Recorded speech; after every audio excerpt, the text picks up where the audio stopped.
Jesus Cristo ressuscitou verdadeiramente, o nosso Cordeiro Pascal foi imolado. Celebremos esta festa na sinceridade e na verdade, dizia a antífona de aclamação ao Evangelho. Jesus Cristo ressuscitou verdadeiramente. Nós celebramos estes 40 dias de Quaresma, que foram os 40 dias talvez mais longos que nós vivemos uma penitência.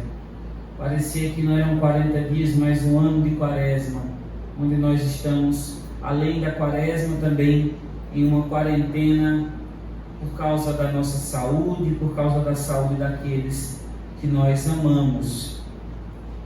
E nesses dias de quarentena e de Quaresma, muitas pessoas se entristeceram, se angustiaram, muitas perderam a esperança. Ontem, na vigília pascal, o Senhor nos deu mais uma vez a alegria de celebrarmos a vitória do Cristo, a vitória de Cristo ressuscitado. Cristo morreu e venceu a morte. Cristo morreu e venceu a nossa morte. Por isso, o nosso coração deve se encher de alegria, deve exultar de alegria, nessa certeza e nessa esperança de que Jesus Cristo está vivo, de que Jesus Cristo está conosco. No Evangelho de hoje, nós vemos Maria Madalena que vai cedinho ao túmulo. Ontem, depois da vigília, nós ficamos conversando um pouco aqui em comunidade, nós falávamos justamente sobre esse Evangelho. Maria Madalena vai cedinho ao túmulo, bem de madrugada, impelida pela força do amor. Maria Madalena era aquela de quem o Senhor tinha tirado 7 demônios, e que era apaixonada por Jesus Cristo, não no sentido carnal, senão no sentido esponsal, místico. E por isso vai cedinho, sem calcular que poderia ser presa, que poderia ser morta, porque Jesus, o Mestre, tinha acabado de ser morto pelos judeus, e os judeus, os sumos sacerdotes, estavam também procurando os discípulos de Jesus. Ela não calcula os riscos, porque vai impelida pela força do amor. Ela precisa chegar ao túmulo, não calcula que chegando ao túmulo alguém de força deveria rolar aquela pedra. Como é que ela vai entrar? Ela não calcula em absolutamente nada. Como disse Santa Teresinha, quem ama não sabe calcular. Quem ama não faz contas do seu amor. Quem ama não diz se amou menos, se amou mais, se fez menos ou se fez mais. Quem ama, ama e se lança, é impelido por essa força, a força do amor. Quando Madalena chega ao túmulo, que surpresa! O túmulo está aberto. A pedra foi retirada. Tiraram o seu Senhor de lá. Uma dor dupla. Primeiro, por ver o seu Senhor sendo morto na cruz. Maria Madalena ficou de pé com Maria, a mãe de Jesus, e São João aos pés da cruz. Assistiu toda aquela cena dramática da morte de Jesus. E agora chega ao túmulo, e na versão de São João, ela vê apenas o túmulo vazio e imediatamente volta correndo para avisar a Simão Pedro. Esse Evangelho é também um Evangelho que nos ensina a teologia católica. No catolicismo existe uma hierarquia, no cristianismo existe uma hierarquia. Aliás, no céu existe uma hierarquia. Jesus está sentado à direita do Pai. Os anjos estão próximos do trono do Altíssimo conforme o grau dos anjos. Os arcanjos, os serafins, os querubins, os tronos, as potestades, etc. Depois os santos. Depois, com maior distância, sem contemplar a glória de Deus, o purgatório. Até no céu existe uma hierarquia. Na igreja também existe uma hierarquia. Na vida religiosa também existe uma hierarquia. E a rebeldia contra essa hierarquia não é humildade, é prepotência, é arrogância. É justamente aquilo que o demônio fez. Quando nós encontramos o senhor Leonardo Boff escrever um livro chamado Igreja, Carisma e Poder, se rebelando contra a hierarquia da igreja, ele não é humilde, ele é prepotente, é arrogante, quer rasgar 2000 anos de igreja em nome da sua arrogância. É completamente diferente do que o Evangelho ensina. Maria Madalena chega ao túmulo, vê o túmulo vazio, mas volta para avisar a Pedro. É o Evangelho quem diz. Pedro é o primeiro, Pedro é o Papa. Não se pode passar por cima do Pedro, não se pode passar por cima da hierarquia. É preciso respeitar. O sacerdote é a extensão do bispo, mas o sacerdote não pode passar por cima do bispo, que por sua vez não pode passar por cima do Papa, que por sua vez deve obediência a nosso Senhor Jesus Cristo e ao Espírito Santo. Isso é muito bonito, porque vai nos ensinando uma catequese também sobre a igreja, o Evangelho de São João. Quando Pedro escuta o que Madalena diz, sai correndo Pedro e João, o discípulo que Jesus amava. E mais uma vez nós vemos a força do amor que impele. São João dispara na frente de São Pedro. Claro, também porque São João era mais novo do que São Pedro, embora nós nem saibamos a diferença de idade de um para o outro. Mas a tradição e o Evangelho diz que João era mais novo. Corre, chega no túmulo, vê o túmulo vazio, mas mais uma vez fica à porta, não entra, porque o Papa não chegou, porque o Papa é o primeiro, porque São Pedro precisa entrar primeiro. É a hierarquia da igreja mais uma vez. Quando Pedro chega ao túmulo, entra, vê então, Pedro vê as faixas de linho, o santo sudário que o Santo Padre pediu para ser exposto na igreja de Turim. Esses dias nós podemos contemplá-lo virtualmente. Vê o santo sudário, vê as faixas que envolveram a sua cabeça, o pano que estava sobre a sua cabeça, não colocado junto com as faixas, mas dobrado num lugar à parte. Só então entra João. O Papa entrou, o Papa viu, o Papa confirmou a fé. João entra e ele acreditou. A força do amor. O que significa? Primeiro, que Pedro é quem precisa confirmar os seus irmãos. Jesus Cristo, quando aparece para os discípulos à beira do mar da Galileia e faz para eles um banquete, chama Pedro de parte e diz a Pedro: tu me amas, tu me amas, tu me amas, apacenta as minhas ovelhas, apacenta os meus rebanhos, apacenta os meus cordeiros. É Pedro quem vai confirmar os seus irmãos na fé. Por isso é Pedro quem entra por primeiro e confirma: o Senhor não está no túmulo. João, o discípulo amado, entra em seguida e vê e acredita. Padre, o que significa esses panos? Porque João narra tudo isso com tanto detalhe? Os panos que envolveram Jesus, o santo sudário está lá, testemunha da ressurreição.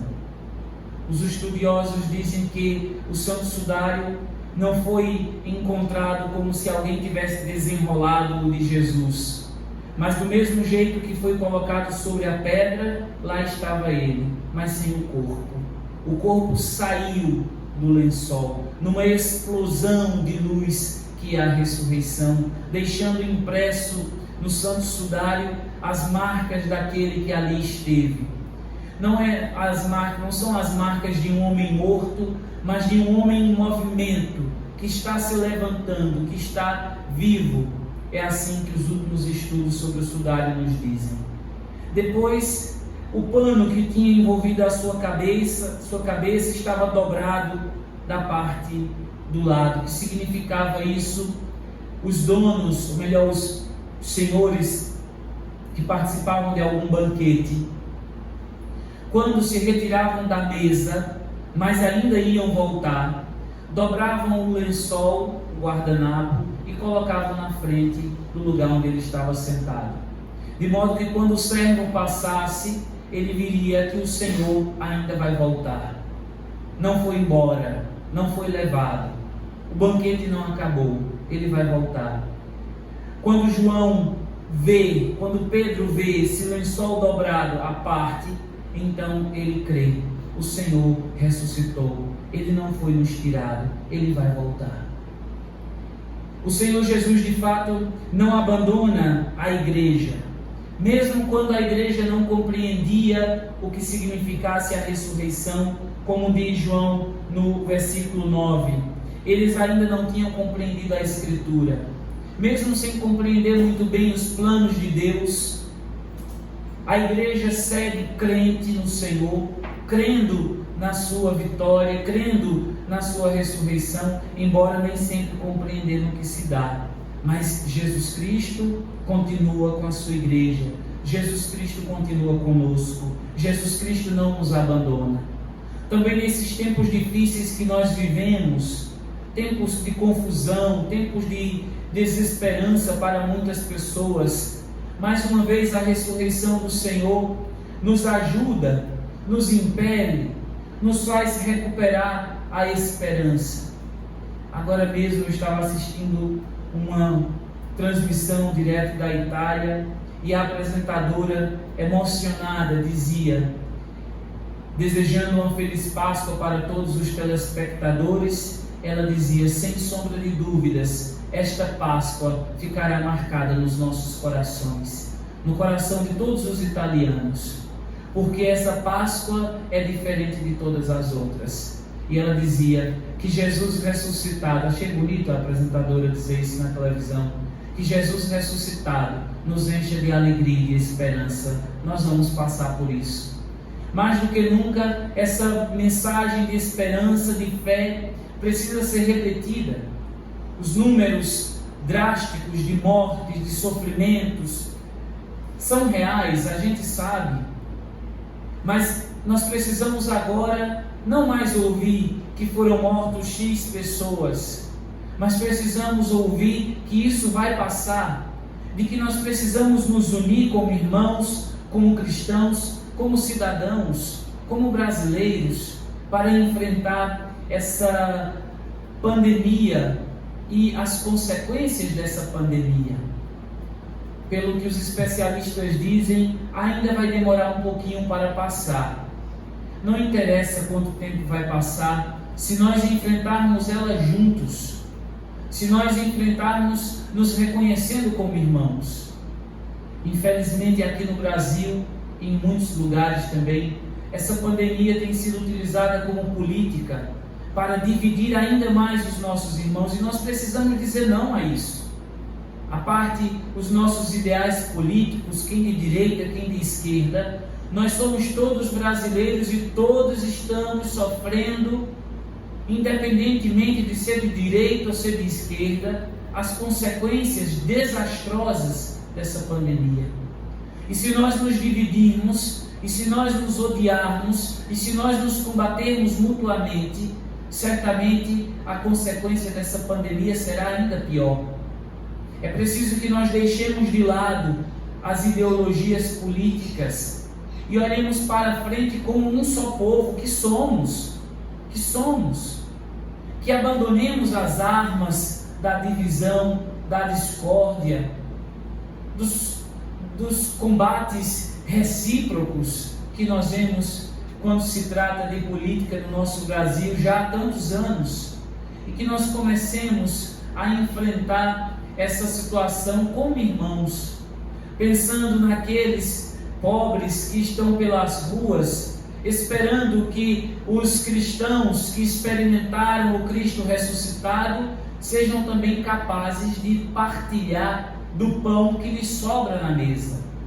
Às vezes nós temos tanto dentro da nossa casa, tanta comida acumulada. O Espírito do ressuscitado deve nos levar a sermos sensíveis àqueles que nada têm. Às vezes nós vivemos numa casa cômoda, espaçosa, grande. Bendito seja Deus pela sua conquista. Mas que o Espírito do ressuscitado nos lembre que ainda existem muitos que não saíram da cruz. Existem muitos que estão pelas ruas, desabrigados, com fome, com frio. É o Espírito do ressuscitado que vai nos movendo a sermos solidários, a sermos mais fraternos, a olharmos para o menor, a olharmos para aquele que sofre, a deixarmos de lado a nossa beligerância, deixarmos de lado a violência, deixarmos de lado essa guerra irracional que foi sendo criada no nosso país e partirmos para o outro, olharmos o outro. Já que não podemos nos abraçar, que nós possamos pelo menos, por enquanto, nos respeitarmos, até que um dia possamos mais uma vez nos abraçar. Jesus Cristo ressuscitado enche o nosso coração de esperança, enche o nosso coração de coragem, como São Pedro dizia na primeira leitura, com muita coragem: nós sabemos, vós sabeis o que aconteceu. Como Jesus Cristo foi ungido por Deus, Ele andou por toda parte fazendo o bem. Jesus Cristo andou por toda parte fazendo o bem. Agora somos nós, cristãos, que, tocados pelo Espírito do Cristo ressuscitado, na certeza de que Ele caminha conosco, que Ele está no meio de nós, nós também devemos andar por toda parte fazendo o bem.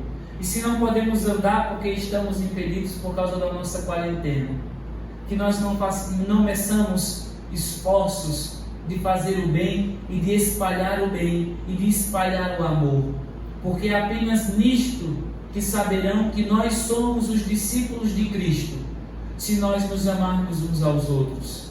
É apenas nisto que saberão que somos os discípulos do ressuscitado, se nós promovermos essa ressurreição de Cristo na vida dos nossos irmãos. Abandonemos as nossas armas, abandonemos essa guerra, abandonemos esses ódios recíprocos por causa de política, por causa do político A ou B, do partido A ou B, e nos aproximemos unidos do Cristo ressuscitado, no qual somos todos irmãos. Que Maria Santíssima, a mãe do ressuscitado, a primeira que acreditou, a primeira que testemunhou a ressurreição do seu Filho, que ela nos ajude também a amarmos a Jesus sobre todas as coisas e amarmos os nossos irmãos. Louvado seja nosso Senhor Jesus Cristo. Para sempre seja louvado. Creio